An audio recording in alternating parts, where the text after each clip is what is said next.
All right, what up, people? It's your boy Chig, Guna Eagle Eye, coming to you again with something a little different. You know me, guys. I try and review not necessarily as many boxing fights as I can, but just some of the bigger fights. As some of you guys know, maybe some of you guys don't. Some of the newest subscribers that come on board. I'm a massive boxing fan.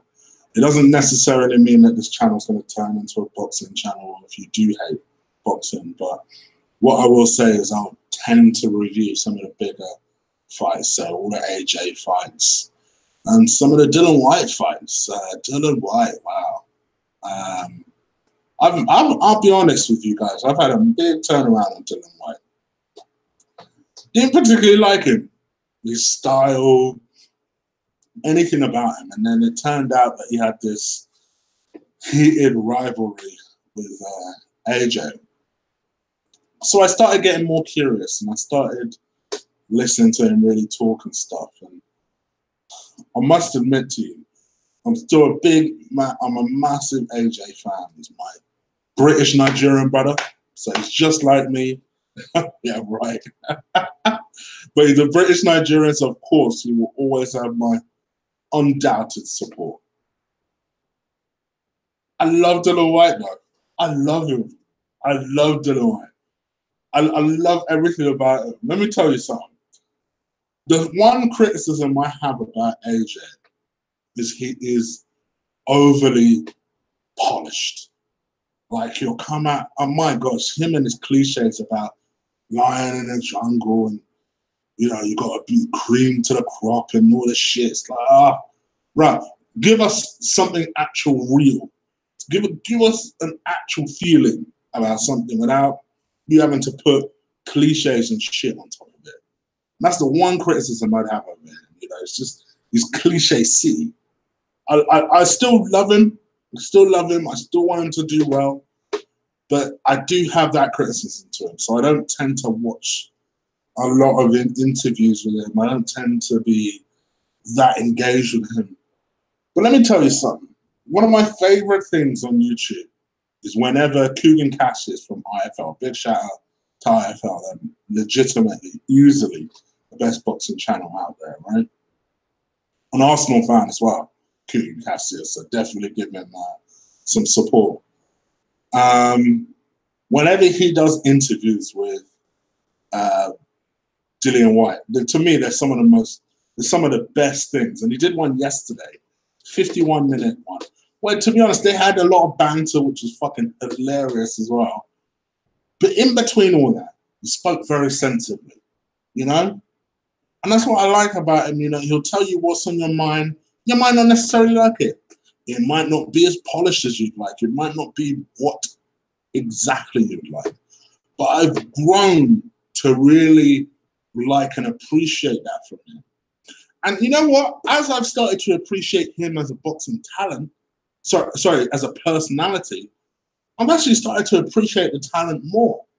I think the skills have actually improved. As someone who didn't have the most extensive amateur career, I think he's a good boxer, to be honest. I do. I think he does things.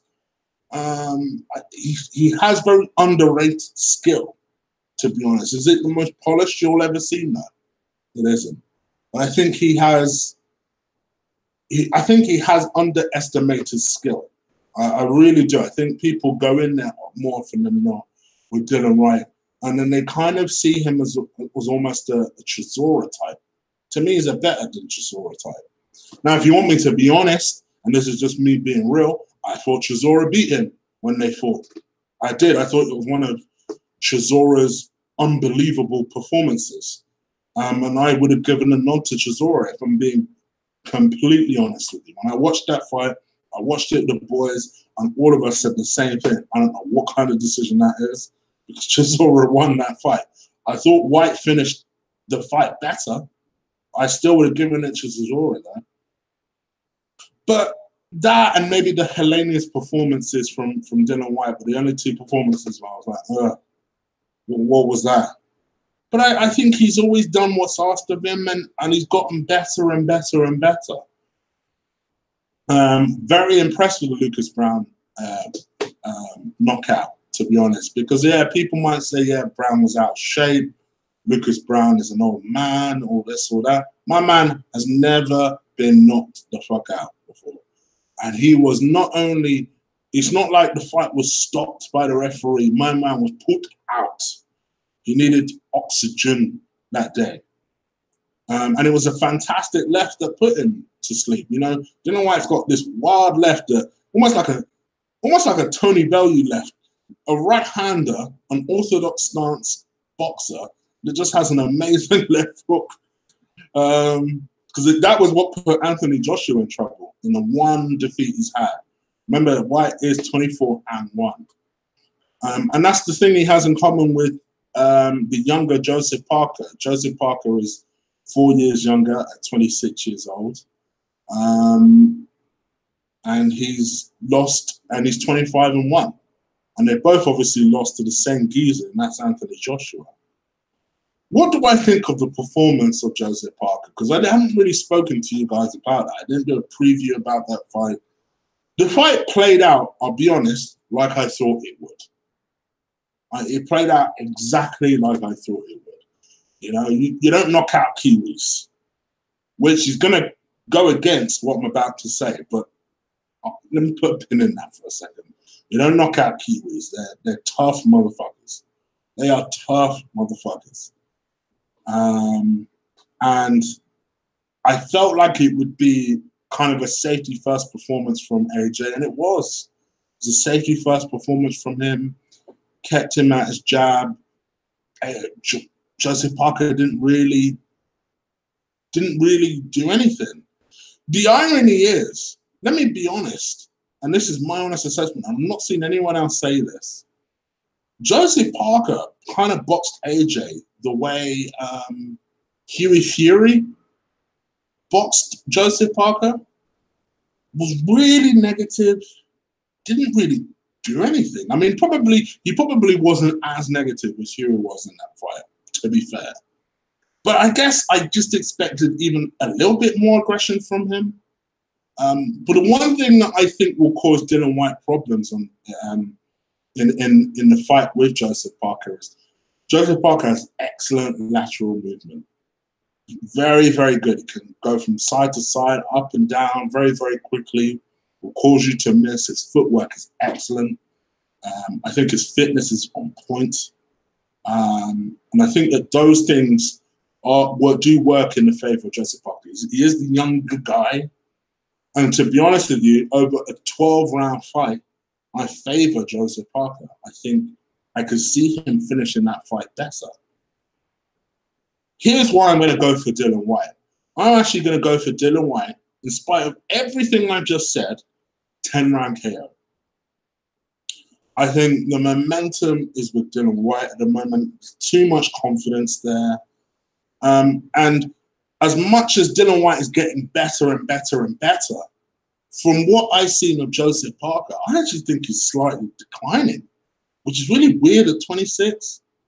I thought the Takam performance was, it just was. I thought he beat Takam, but it weren't fucking easy. I thought the Huey Fury, as negative as Huey Fury was, to be honest, I thought Huey Fury was fairly comfortable. Of course, don't get it twisted. I thought Joseph Parker won that fight. But he never really, he didn't put it on Huey the way you would have hoped he would. He looked confused by Huey for most of the fight, to be honest. And then you had the Anthony Joshua performance, which wasn't a great performance. You know, I know Kevin Barry, who is Joseph Parker's trainer, is a respected trainer and that. But I tell you what, if he ends up losing this fight, probably the only way to salvage his career might be to just change everything. He doesn't necessarily need to change promoter, but if I was him, I would. I'd change everything. Promoter, trainer, everything. Move, maybe, and just have a complete fresh start. He believes that he's going to try and knock out Dillian Whyte. I think that's him posturing, trying to make Dillian Whyte think he's going to do one thing and he's really going to fight him on the back foot. I think 100% Joseph Parker tries to fight him on the back foot. And I think he'll have some decent success by doing that.